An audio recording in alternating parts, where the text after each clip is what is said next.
All right, we're back, and this time with just a few strategic tips rather than tactics, per my channel's namesake.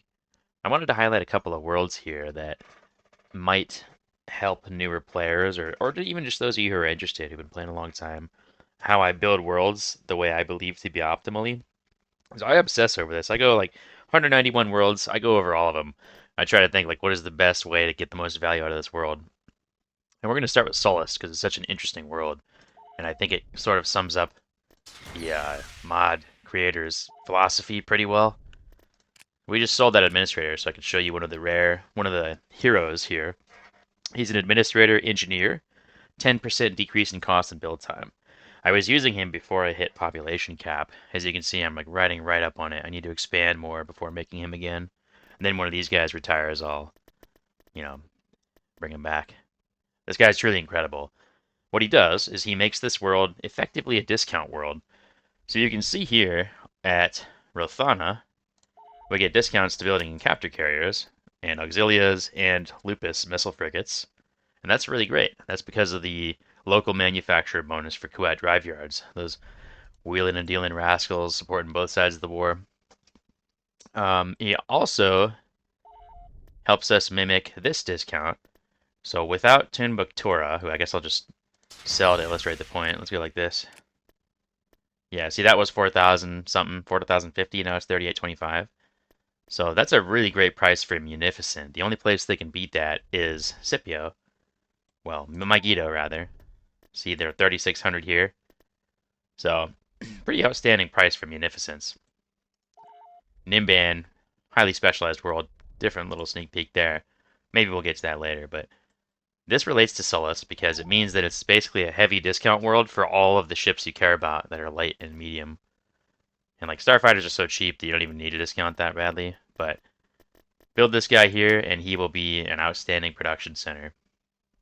However, if things are going badly for you in the south and you're not, let's say you choose to go north instead, or you choose to rush the core, then maybe things will fall apart down here.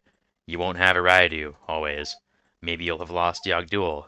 Well, if that happens, you can defend the world down here pretty easily. Like it's actually incredible how defensible this place is. Just build a base shield. It's immovable in this map for some reason. It's kind of cool. Put it right here, so for maximum optimal coverage, in my opinion.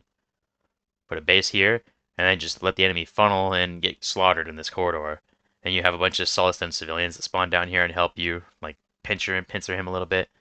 You put a bank here, just because it's optimal money making.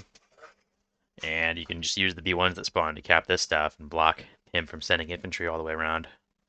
Like, if you're a human player, you should take this planet by going this way.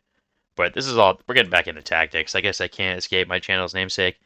In any case, strategy here. We make Solus kind of a hybrid world.